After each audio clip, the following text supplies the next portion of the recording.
Welcome into this edition of Marvel Friends After Work, a podcast that talks about anything and everything related to the MCU. I'm Casey and my fellow hosts, Nick and Joel. How are you guys doing today? Good. Good. It's Halloween. Almost Halloween. Devil's Night. Have you guys got your toilet paper and eggs out, ready to go frolicking and having some festivity funds? I'm usually not that dark on Halloween, so no. Oh gosh. Joel, how many houses did you TP as a kid when you were growing up? We did the eggs more than the TP. The TP was worse. Yeah. Eggs suck to try to clean off. I mean, you just spray them off. It's fine. But you definitely got to spray them off the next morning. Quick. Yeah, exactly. Yeah. You can have some scram. Or you got breakfast for the next month there. You figure it out. I would totally rather have someone egg my house than TP my house. How about the forking? It's tough. The what?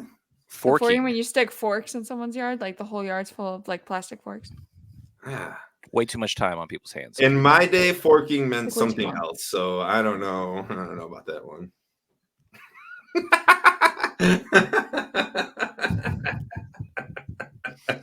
Shink. I call me a Wolverine.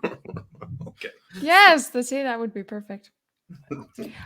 It's ironic that it's like Halloween here and we all dress up and none of us pick Marvel, considering we're doing a Marvel podcast. But my costume's way too detailed. Yeah, I don't have a Marvel podcast. I do have a Marvel podcast. It's called Marvel Friends After Work. I don't have a Marvel outfit though, unfortunately. Though I always want to get the Star-Lord one. Man thing. Little 3. You should have came as Man Thing. Yeah, dude, you dressed up a week too early last week, Joel. Just get with the times, man. Come on. What are we doing? I'm all partied out. Well, then let's zoom through time and talk about Loki episode 4, the dramatic drop that it was. Heart of the TVA. They should have just called it like episode 4 and just left it there. They shouldn't even give it a title because that's kind of cool. That would have been like kind of a killer move to just name it episode 4 and just leave it there.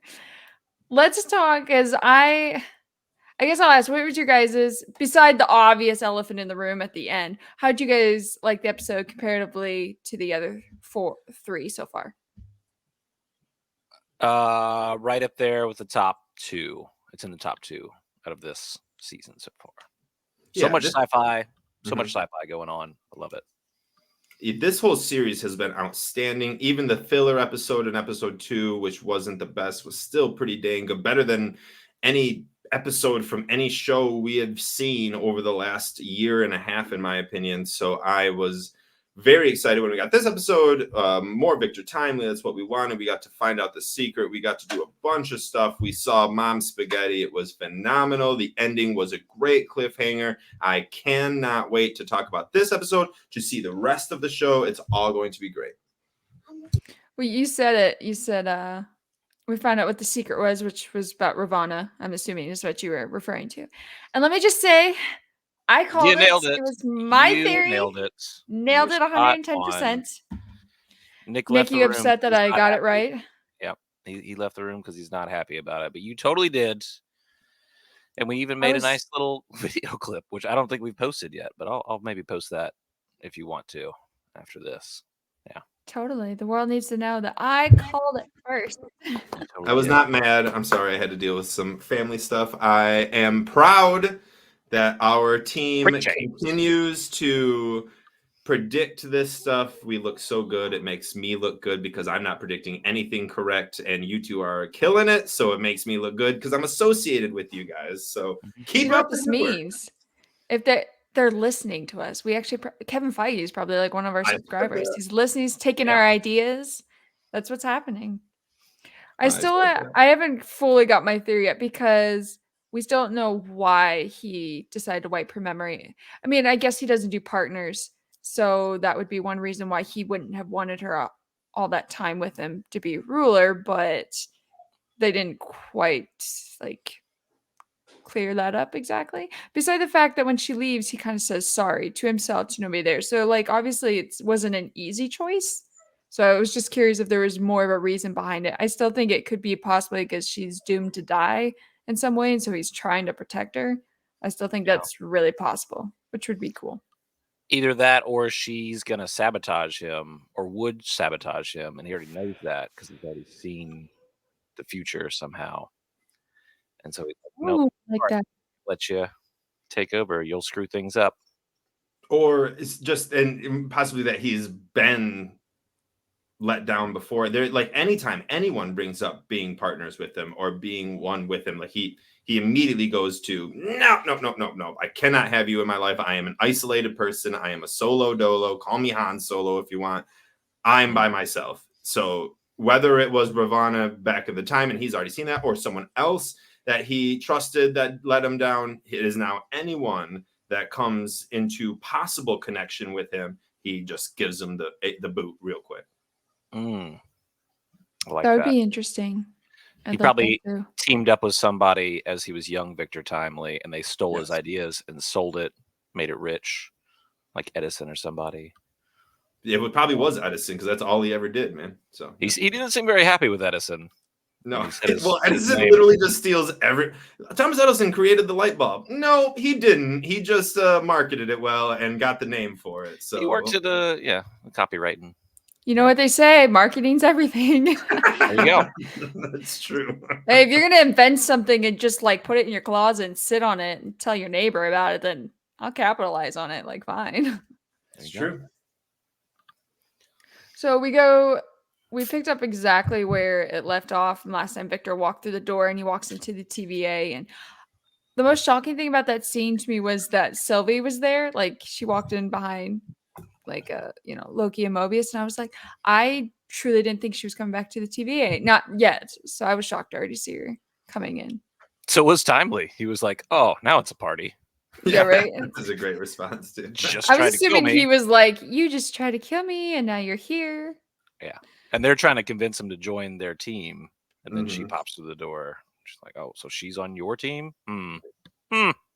Loki's like, Sylvie, you couldn't have waited just a minute, man. We almost had him on our team. Like, come on, you're really, really cock blocking me here. Let's go. I love that Victor was like, that didn't sound as reassuring as you thought it would. Dude, Jonathan Majors put up some great acting yet again in this Victor Timely character. I love it. I want it. And I'll be pissed if his stutter just goes away. Like, I'm loving Victor Timely. I don't think it is, since he was like hurt that he thought Miss Minutes was stuttering to, what do you say, mocking? There's no reason for mocking. No reason for mockery. Yeah, I thought that was really cool. Yeah, he doesn't know what a computer breaking down is like. Yeah, right, exactly. He doesn't know what bad Wi-Fi looks like. It looks like this. I don't know if it looks just like that, but okay. Yeah, it does. TikTok. What did you guys think of the whole like Jurassic Park reference with her going like like when they try to get access? Yeah, I loved it. That's what I was saying. Like the season in general, but this episode also had a lot in it of just sci-fi references. So that and she's also like, she's very clearly Hal. I know you haven't seen 2001: A Space Odyssey, Casey, but like they played chess at the beginning of it. He goes psycho and starts taking over, and they have to shut him down. They have to reboot him. So there you go. That's like exactly what they do. The whole thing. So do you think Miss Minutes is like gone? She didn't die, right? I mean, she's just a computer program. He just kind of offloaded her, but they can reboot her at any time, right? Yeah. So can they reboot? Can they reboot? Like get her all her like memories back and all that? Is that what you're saying? Like, or you're saying like if they're stored somewhere? If they're stored somewhere, which they probably are. Difference of a hard drive and soft drive. Yeah. Which they probably are. But I like to think that she's gone. And like that was the Miss Minutes, and somehow we're gonna get her back, and she's gonna, I don't know, she's gotta be evil, right? She's like they're setting this all up to be evil. She's getting her own comic run, like she's a bigger part than what she's rebooted. She's back to being a chess player and gone and forgotten. Like, so I don't know. She's supposed to be in Deadpool 3. Yes, I just remembered at one time. So she's supposed to be in Deadpool 3, and she is 100% evil, and I believe she'll be evil in Deadpool 3 unless it's supposed to be a different variant of her, which she's a computer program. There's not even such a thing, like a different variant of it. But yeah, version 1.0, version 1.2, 1.25. Yeah.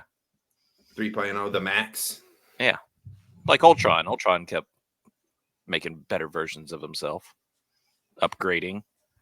I mean, was he upgrading? He wasn't upgrading his mind. He was just upgrading his body.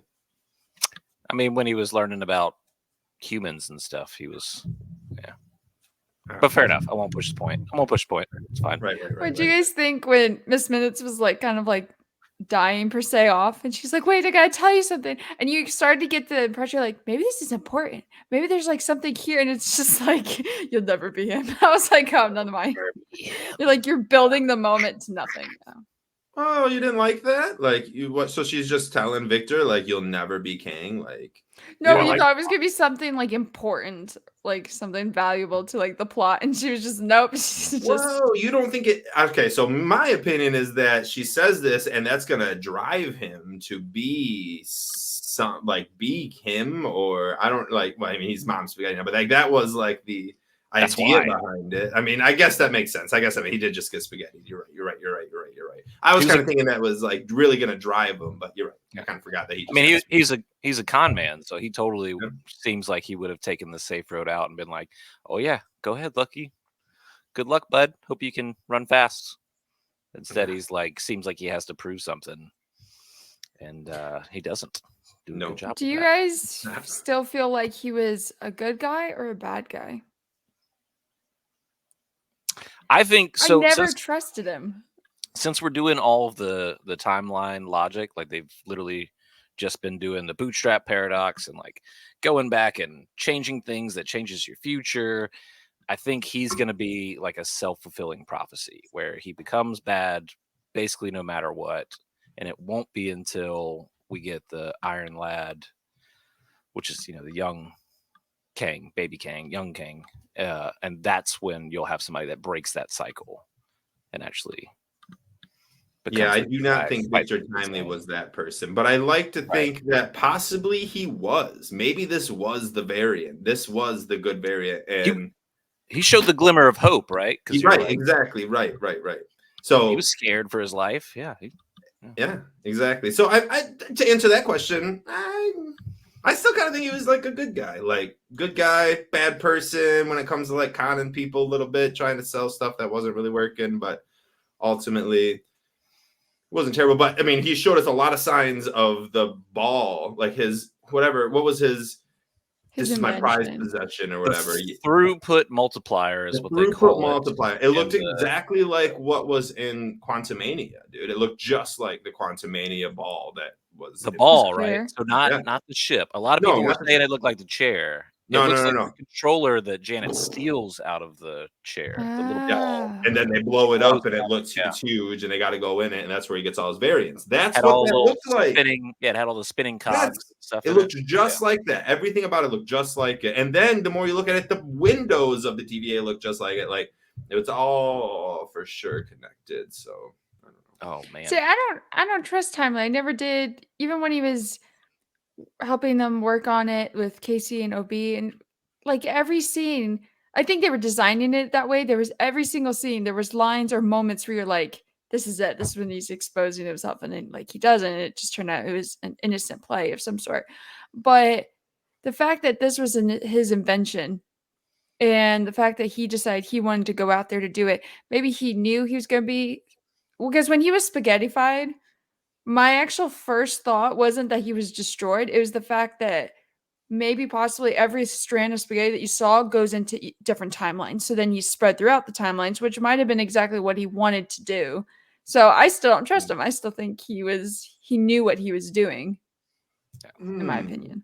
I don't know if he knew that like that would happen, but I do like that idea. And I thought Joel had mentioned something like that. Maybe he was talking about something different when I read the message in our group chat. But I like that idea of the fact that he is not gone. He is now just spread to fucking hundreds and thousands of universes for him to like recollect himself in each universe and take over said, and like this is creating this multiversal war, in my opinion, where he is just fucking leading a lot of it. Victor Timely bringing his technology and his understanding of everything to these different universes. It could be really cool. Like I don't know if that's how it's going to go, but I really like the idea that you brought up there. Because when they were trying to decide who was taking the multiplier out there at the very end, not in the workshop room, but at the very end, all of a sudden he goes, no, I'll do it. Loki's like, you don't have to do this. And he goes, yes, I do, real quick. And then he was like, because something might go wrong and I'm the only one that can fix it. And it's like, I think he wanted to take it out in some way. Very good theory. I still think he was just trying to prove himself. Yeah. As like a hero for that. And, but with the whole right. The whole getting spread throughout the timeline, like, yeah, that is definitely a whole concept from Doctor Who. One of the characters sacrifices themselves and goes into the heart of the TARDIS, which is the time machine. So, the whole episode's called Heart of TVA. It's gotta be a nod there, another homage. But that was originally my thought for the end of Quantum Mania. They kick him into the time machine. Right. That spreads him throughout time, and now we've got Kangs in all these different areas. Right. But now this could have kind of done the same thing, or maybe that's what started it to happen again and again, and maybe it's the snake eating his tail thing, and both happened like that. I don't know. Timey-wimey stuff. Yeah. Timey-wimey. There's been a lot of different theories all over the internet, obviously, on this. And so a collective of a couple of them gave the idea that Kang knew to make more of himself, or to be the conqueror that he was, to make that version of himself, he was going to need himself exposed to time or a probability storm or whatever it would be to get more versions of himself. So he set it up so Victor Timely would end up having a path to the TVA at this exact moment, so that he would be exposed to the timelines to get dispersed like he was, is what a lot of people like. This idea is what a lot of people have been going for. Yeah. So I think I'm with you. So are you saying that the 31st century not Victor Timely, the original Kang, why can't Nate? I want to call him Nate. Nathaniel Richards, right? Nate Richards. We're tight. I call him Nate.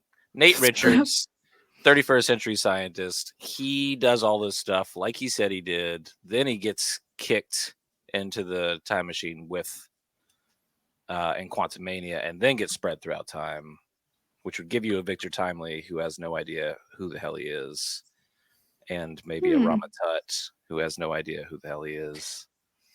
I don't know what just happened to him in this. I mean, maybe that was the end of him. I don't know. Is there a defining point in all of Kang's variants timelines where they get spread across the universe, and we're now seeing that? So I think he does it for Ravana. Like, she keeps dying. She gets spread throughout time. And I think to try and save her, he spreads her throughout time, and then she keeps dying in each one of those. Yeah, I can't remember exactly how it. I don't know, but it'd be fun to see that. And but now I'm starting to. I was always kind of on board with your theory, Joel. Of at the end of Quantum Mania, he got kicked, he didn't die. He's now being spread throughout all these universes. But I like it a lot more now that he's been spaghettied. You kind of can like associate a piece of something going somewhere, rather than him just being kicked and not seeing anything and just assuming his molecules have been spread to all these. Now it's like, okay, well, there's 100,000 spaghetti strands of Victor Timely being sucked out to where all these universes are. A huge big bang happens. What the fuck is about to go down? Like, I could get behind that theory a little bit more than the Quantum Mania one, but I still like the overall umbrella of the idea, right? Which is just he's going. It happened. Yeah, right. He's exactly. Exactly. Wherever. He got spaghettified. He got Jerry curled, if you will. Yeah. Amen, baby. It's basically you're wearing Victor Timely on your head. Yeah, dude. Each strand, that's a lot of timelies. If each one is a timely, that's a lot of them. That's a lot. Some people like to think that Victor Timely was the kind of the original Kang variant. He was like more the original, but Kang the Conqueror knew or had to get him to a place that he could make more versions of himself, like get spaghettified, so that way the 31st century one could become an option. Yeah. There's so much to time is weird. Yeah, It could literally just be like he went and did this, which caused all of this. Like if they just take the 31st century Nathaniel Richards and put him at the very beginning, and he's set somebody up to be the partner of Victor Timely, and that's who betrays him, and that's why he's jaded, and that's why all Nathaniel Richards become jaded. That could be a thing, you know. Really easy to just write that in. Yeah. Can I bring up a question that's not really about Loki? It's more about Marvel and the path that we're going on. Do you think they made a mistake going to the multiversal saga?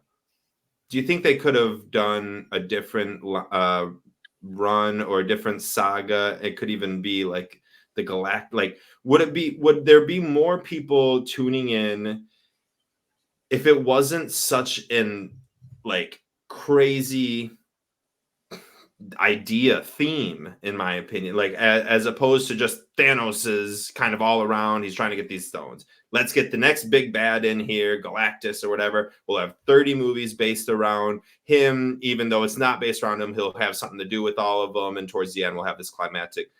Do you think they went too much off the bridges where like the 15-year-olds and the 14-year-olds that were like really into the Marvels, like into Marvel like a decade ago are just like the 13-year-olds now are just not comprehending like what the fuck is going on, because no one has an idea of what's going on. We're all putting out all these crazy theories and all this.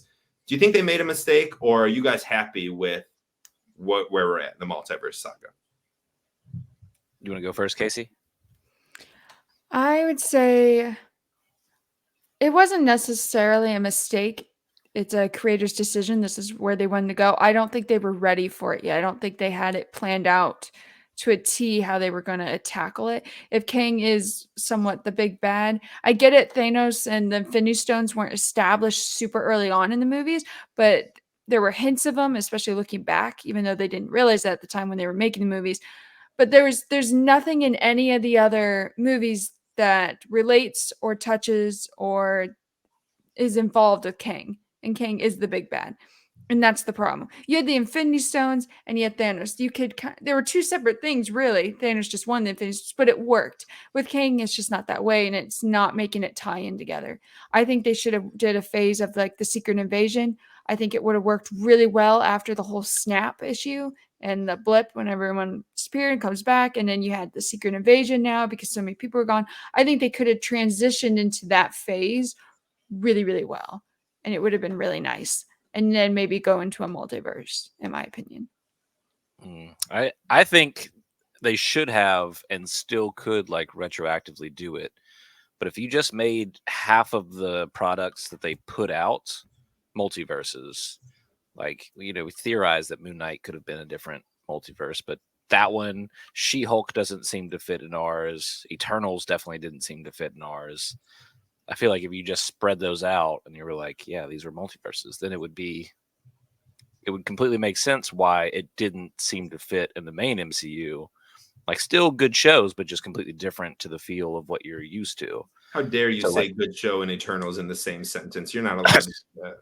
Yeah, that's true. I'm allowed to do that. Casey's allowed to do that, but Joel. I was like, I thought you were on the Eternal side. I am, but Joel is not, and he can't just start coming back now to the Eternals. You're not. But if you just make it a random multiverse, then it's the same thing as me calling the Lego multiverse and Spider-Man a good idea, you know. So if they go back, if we'll say in what's the first one, Kang Dynasty, they go and all of a sudden they're like, look at all these universes, and they look through, and one of the universes they look through is She-Hulk, and another universe is Moon Knight, and another universe is the Eternals, and they're like, so now it's been 5 years, 4, 5, 6 years.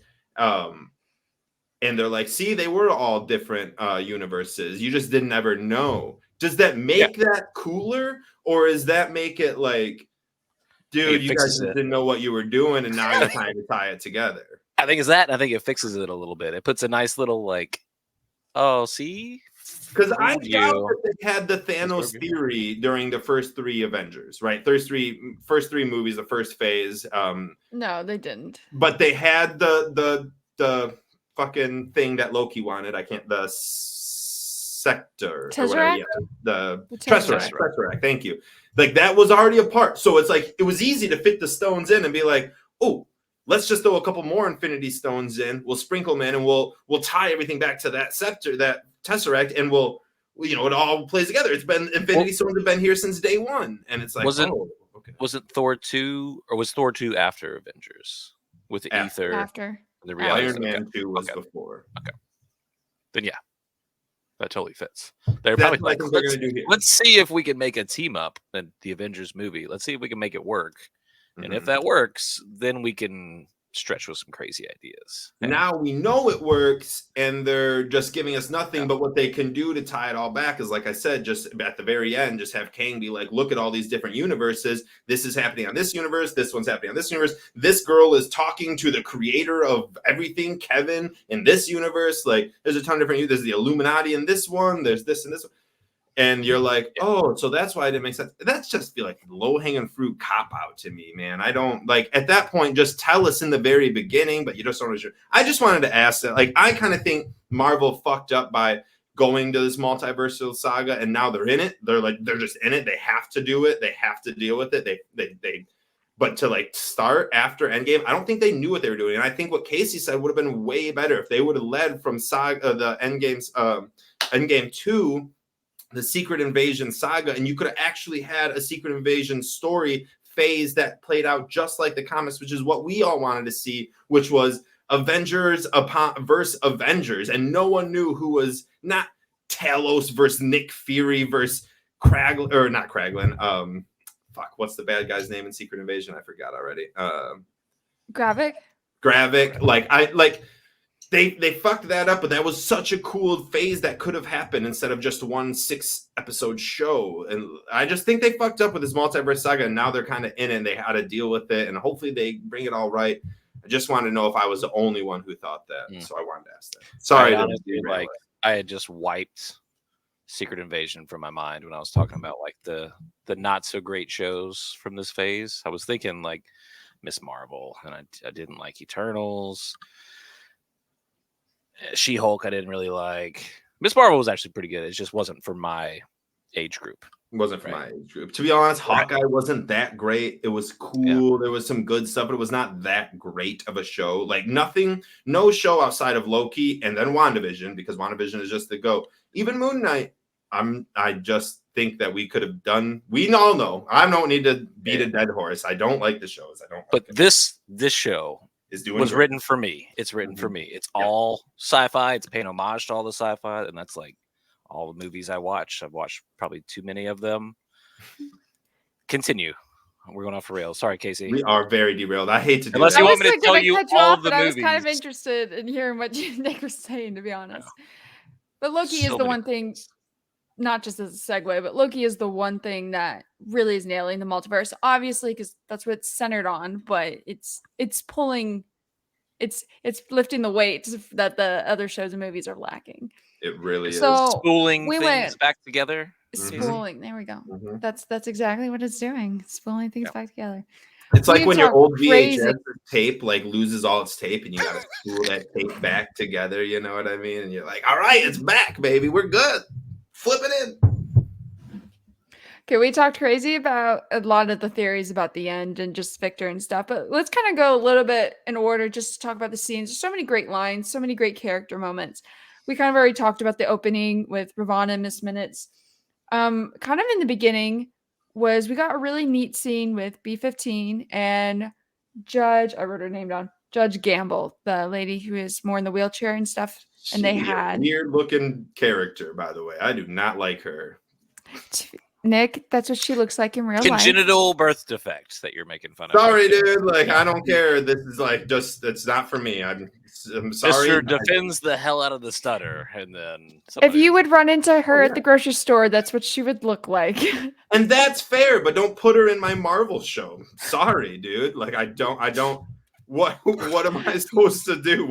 I'm just supposed to be happy with everything and anything that goes in? No, I don't care for it. It's real creepy. That's fair. That's a fair take. But the conversation and stuff that they were having and the character building that B-15 is getting, I'm really loving. because last season, they started it and they're nicely, just slowly continuing it. And I'm loving the character that she's developing to be and the morals that she's obviously showing. I love that scene. I love the fact that Judge Gambit said, "Your words changed me," and I think that's a powerful message. That words, B15 is like, I can't just go talk to her. It's not going to change anything. When you speak the truth to somebody, you never know, so you might as well try. It's a good lesson. It's a good lesson right there. Wait, are you talking about Gox or Gamble? Gamble. Gox? Okay, Gox was the Scottish accent. Got it. Yeah. Yeah. Docs. Gox. Yeah. It's Gox or Docs. It's Docs. Docs. With a D. Docs. Yeah. So between her and B15, that whole scene of them being trapped in that orange room started to get better and better and better. Wait, Gox you're talking about the Gox. Docs. They're Docs and Docs. B15 trapped in the room. Docs. Yeah. And the orange, B15 went in to talk to her. Right. They were trapped as prisoners, and she's trying to recruit them to help be on their side before the crazy AI and Slayer She's go like, in. get rid of that Scooby-Doo hat. I can't wait to get to that. I'm not going to skip ahead, but I really want to talk about that. Maybe I'm completely off with everyone on this one. I hate B15 in this show. I hate him. I hate Docs. Both of them B15 is her. Wait, no, not B15. Oh, you're right. I'm sorry. I was thinking X5. The whole time you're talking about B15, I was thinking X5. Oh, never mind. Brad. He likes sorry, Brad. Yeah, I hate Brad. Not X5 and Docs. I hate both of them. I hate. What did you call the wheelchair lady? Whatever her name is. Judge Gamble. Gamble. What the fuck? I don't like any of those, honestly. I truly don't care about them. They when they come on, I just start zoning out. I flip on Snap. I'll do I'm just not interested in it. I'm just not. But B15, I forgot about B15. You're right. And I was going to say X5's character arc. What a terrible character arc. This sucks, dude. He's terrible. B15 has done really good. B15 has done really well. To go back to what you were talking about, I really like the character arc they are doing with her. Almost, they're not giving her as much time of day as they did in season 1. They're like, here's a couple words, here's a couple lines. Yes. That's about all you get. There's still scenes that were in the trailers that we haven't seen yet. Okay. So, are we going to talk about the pie yet? I really want to talk about the pie. Let's go to the pie. Which scene? Which scene with the pie? The pie scene with Mobius, or the room in the pie? The rumors about the pie. Oh, I don't know. That I about the pie. Joked about. Okay, so we know what happened to that. The 17-minute. Right? What? Go on. Just go on. the very small box thing, right? So yes, if I'm skipping ahead, you can stop me if you want to go back and talk about that. But she literally pushes the button and compacts them all into a little bitty. Wish we would have saw that. Would have been a really cool death scene, in my opinion. But the rumor is that it's a graded floor underneath to make for an easy cleanup. And then you see B15 go and see it, and she's just mortified by what she's seeing. X5 is freaked out when he's seeing it, and then you hear a drip, drip, drip. And then the next scene is the hot cocoa machine dripping into the coffee. So you're trying to be disgusting at this point. It's not even that's some rumor shit right there. Remember we talked about the Soylent Green being that bright green that's not a normal key lime pie color. I said it looked disgusting. Y'all said it looked delicious. I think that's people. I think the pie is people. Pie is people. Pie? So no, I wouldn't eat that pie because it was bright green. Remember? I was just no, it looks terrible. Well, it looked red to me. But anyways, that's the rumor, is that they are doing Soylent Green, which is another great sci-fi movie with a twist. Spoiler alert. They figure out that they're eating people the whole time. It's in the future, and they've been eating people the whole time. So maybe that's what they've been doing with all these variants that were going to get pruned, is they go into this little orange box and then they get squeezed out. The fresh Minute Maids.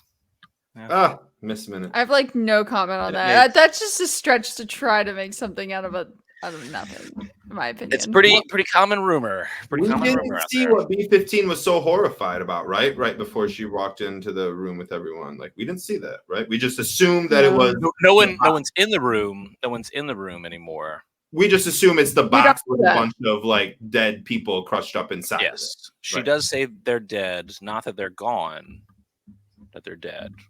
So right.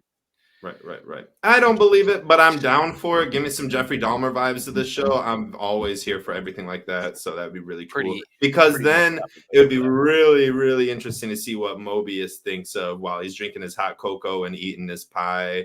And yeah, and then what's his name never actually drank the hot cocoa. Who went and got it? Right, Victor Time. He never got a chance. He handed it to X5, and then X5. Oh yeah, ruined. That's right. Right. No, he hands it to a guard, and then D something or other. Right. X7. D69. Yeah. The whole time he's like having this like hot chocolate, and then like he's handed it to the guy, and the guy doesn't want to drink it, and then like the guy finally drinks it, and you're thinking, okay, this is setting it up. It's poison. Something's wrong with it, and then the guy starts to like explode or disintegrate or whatever, and you're like, there, I knew it, and then X5 is standing there behind with the pruning stick, and you're thinking, this is like another tease. I don't trust this guy, and they're just teasing the hell out of me about it. Yeah, he was just completely enamored with that hot cocoa machine. He just couldn't get off of it. He's like, wait, you have a machine that makes hot cocoa? Have you guys ever had hot cocoa? It's fucking delicious. See this? Yeah, but they're trying to save the timeline. He's like, wait, but hot cocoa that drips out. Come on. That's fucking fascinating. Yeah, Victor. The scene before they went and got the hot cocoa, Mobius came in. He had just gotten his hot chocolate. And he walks in, and Victor, Casey, and Obi are all working like on the device. And he's like, well, how's it going? They're like, oh, it's going great. And all of a sudden, Victor starts being interested in the hot cocoa and is trying to ask Mobius about it. And that's when the device starts breaking down, or the tests aren't running right. So then he's like, Obi's like, Mobius, can I use your TempAd? And it's like, it's not working. And the whole time, every time Obi or Mobius tries to draw his attention to the problem, every single time Victor steps in right at that moment and be like, what about that?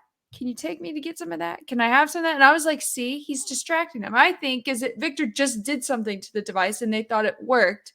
And then, so I thought he did something to the device that sabotaged it and was trying to distract Mobius from it. I don't trust the guy from the get-go. And every single scene that he's in, there's reason to believe that he's the bad guy. I can see that. I don't think he did anything to the device, though, because he's supposed to run the device all the way to the end of the gangway, and he makes it like a step outside the door. But maybe like we originally said, or like what was originally said by Casey, I think, or whoever, that he had that intention. He knew he was going to be spaghettified as soon as he went out there, and that was to get him to all these units, and he needed to set the TVA back, make sure OB, who should be able to figure all this out, couldn't do it, and then allowed him to get his way to get outside. And Loki's like, I'll do it. And he's like, no. I'll do it. Let me go do it. And it could all be a ploy. Because every minute that passed, probably that radiation was getting stronger. He might have been delaying time, stalling so that the radiation would be high enough so he knew he'd be spaghettified to get the result he needed. They did make that pun so many times throughout this episode. They're like, we're running out of time. We're short on time. We've got no time. We've got to go. They said time about 80 times this episode if you go back and like go through it. It's a pun that just keeps on going. And you're just skipped right over real quick. I know we don't have that much longer left, but we skipped right over we don't have time. Obi and Victor Timely meeting each other. That was such a fun interaction. I got what I wanted. You signed my book? Will you sign my book? Only if you sign my book. Like, I knew that they were gonna love each other. Can we do this signing thing later? Kind of got like the end of the world happening, literally. I loved that. You guys love the little figure like argument that Loki and Mobius has. Well, Loki's really gonna have to hoof it. Why does it have to be me? Because that's obviously not me. It's not my shape. That doesn't mean it's not me. It's wearing a helmet. It could be anybody. I forgot all that. It's hilarious. It doesn't look like either of you, Sylvie says. Now let's go. That's great. It's wearing a helmet. The part about them meeting each other, though, I thought was great because that was the presentation of the bootstrap paradox thing I was talking about, where it's like, which one caused the other one? Bootstrap paradox, real quick, is you have a notebook, you give it to your past, you still have the same notebook. Where did it come from originally? Where did it come from? They don't know. Somebody on the outside has to plant it in. That's where it comes from. Yeah, and then OB just very calmly and in his great delivery is just like, oh, it's a snake eating its tail. Just like, yeah. Just stop worrying. He's like, stop worrying about it, fans. It's fine. Like, this time travel stuff just works. Just trust us. Eat your popcorn. Be along for the ride. Eat your human pie. It's delicious. Eat your human pie. It's people pie. People pie. Are you kidding me? That's disgusting. Watch it be right. You guys, oh, man. You guys love when Victor gets taken to Ravana Miss Minutes by X5, and he's sitting there and he sees them both, and then he's like, thank God, you're both okay. It's like, that is the best thing you probably could have went with. That's why I love my Jonathan Majors in this role. Like, he's doing a great job. He's making Victor Timely fucking relatable and like awesome and exciting, edge of your seat entertainment. I love him. Playing both sides too a little bit. He's like, oh, all right, what can you offer me? Yeah. As X5 says, because we flash to a different scene, then we come back to them, and Victor's trying to explain his device to Ravana in Miss Minutes, and X5 goes, he's just stalling. Like, he was purposely stalling for time. So I just think he needed so much time to happen. He knew it. Another point where they put time. I'm going to drink the word time. Drink a sip every single time they say time. I can barely remember the episodes before. If I don't do that, please, I'll never know what the hell I'm talking about. Do that as the pregame for Halloween. That's right. Oh my gosh! If you're old enough to drink. Let me do my Loki hair flip. But Nick, we got an answer to the question that you brought up an episode ago. You go, I don't want to forget about this. The pruning. Who pruned Loki? Did anyone else think that scene was extremely underwhelming? Yeah, I saw it coming a mile away. But again, I watch a lot of sci-fi and a lot of Doctor Who, so that was like, it was definitely coming. It was too easily predictable. I was like, when I first brought up episode 1, Casey, I don't even think you were on that episode. Joel and I talked about it was probably Loki, or who else could it maybe? And I was like, nah, it's probably not, because I don't want it to be that easy. I don't want it to be that predictable. Like, I don't want it to be that. Go give me someone else. Give me someone I wasn't seeing. But it was Loki. I was more interested in seeing Sylvie's point of view in that scene instead. Yeah. Which was great. I love when the elevator stops. She's like, I'm pretty tech savvy. And she's like messing with the wires, getting it going. But yeah, you said that he answers the phone. Thank God he answers the phone, dude. That was like, are you going to end the episode on that phone ringing again? Dude, I just did that in episode 1. Yes. Exactly. That's the cliffhanger that you warned us about? And then it's just OB. Thank God. Get down here. We're running out of time. But I love that Loki's like, OB? He's like, because he's now heard this phone it's about time. Twice. That's what he says. Yeah. Oh, yeah. It's about time. What about the best line in the whole entire episode? It's like, OB had said they would have to shut down protocols, like the dampers that prevented people from using magic at the TVA. Shut it off! Yeah. There was like anger from both of them, like, yeah, idiots! That's great. But does that make the Infinity Stones in Casey's desk like a lot more powerful at this point? Oh, there was questions about the Infinity Did they say Stones. It was magic? Yeah. Yes. They said magic. But another question is, yes. Magic or powers? They no magic. Loki, they Loki said magic. I wrote it down.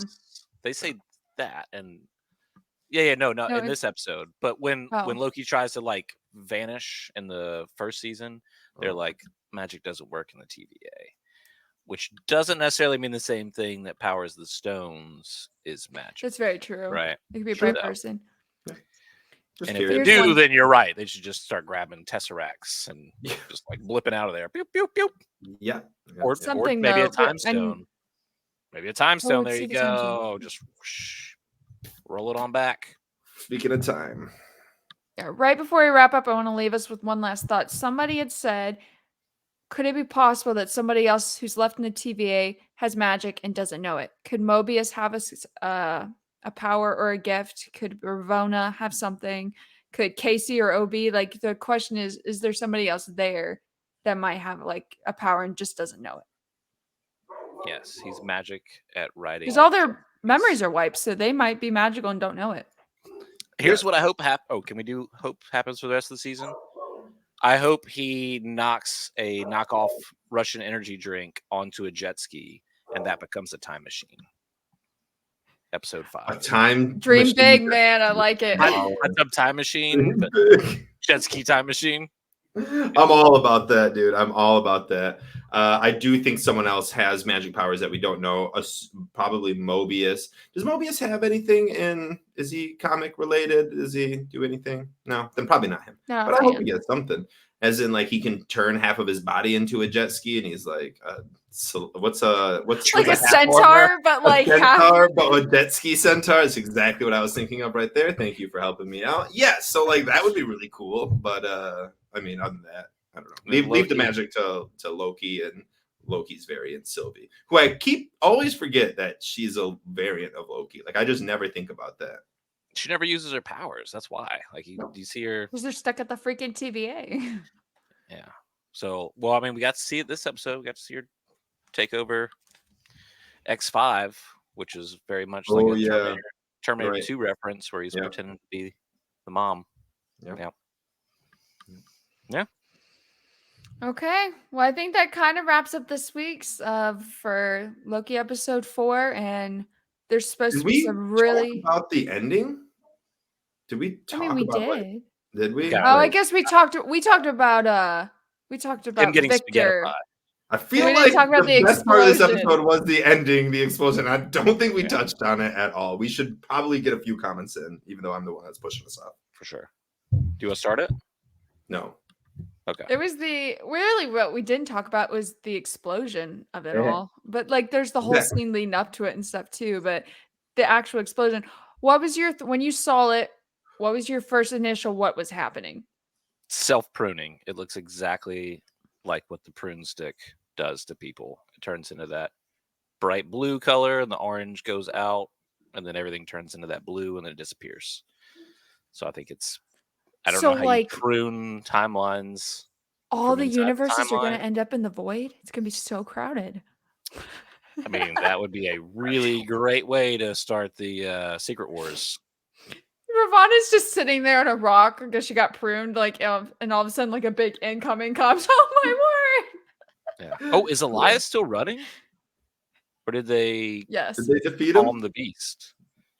I mean, they like read his memories and stuff, got through him. So they just charmed him. Yeah. I just want to say that this ending was one of the coolest endings ever, and rarely do I finish a Marvel episode just staring at the credits, just in awe. They didn't even have the same music this time to end the show. It was all different. It was a black tone, and then they left it black for a good 4 to 5 seconds before the credit. Like you're like, was that the end? And then the credits come with a different song. So cool. So cool. This is the kind of cliffhanger Marvel needs. Not Maria Hill getting shot, not Talos getting shot, not the girl that Emily, what's her name, played getting shot. You're right. You know what? You're right, Nick. What's the point of just killing one person and ending an episode? Let's kill the universe. Go out with a bang. Baby. Yes, baby. Sacred timeline. Yes, this ending was the best ending. It was so awesome. It's so awesome. It left you in this stench of despair. You didn't know what was going on. You didn't know what's happening, what is about to happen. I've seen so many rumors that we're just gonna go. I don't even want to say them because I don't want to spoil anything. But there's just so much stuff that could happen, and it's so fun. They did such a good ending to this, and this is only episode 4. We still have 2 episodes left. Great job, Marvel. So did they get spaghettified and spread throughout the timeline too? Would you rather have that or your skin get peeled off? Just out of curiosity. Well, not just my skin peeled off. If my skin's getting peeled off, I better be going back into the timeline. Okay. I don't want to just die with my skin getting peeled off. That would suck, dude. Give me spaghetti, dude. He did get his skin peeled off. And your skin would peel off. If you watch real slow to Victor Timely getting spaghettified, you see his rib cage. Oof. Because you're spaghettifying. It makes sense. Yeah, it's like peeling away, layer at a it's time. It's like a Twizzler Poland peel. You know what I mean? That's what I think of every time I see it, honestly. And your skin will get melted off. And you'll die. Yeah. Cool. I just wanted to make sure we talked about that ending before we ended the show. Yes. It's definitely needed. It was kind of a dramatic touch. My first thought was I thought they destroyed it all. Like it's just gone. And I'm gonna be pissed if the next episode starts off and Sylvie blames Loki for it. Like you're doing that, and that would totally piss me off. I'm like, don't go down that path.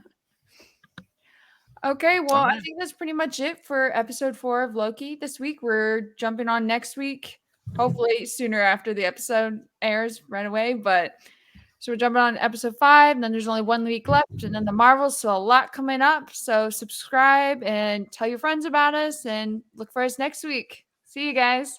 See ya. Tell a friend. See something, say something.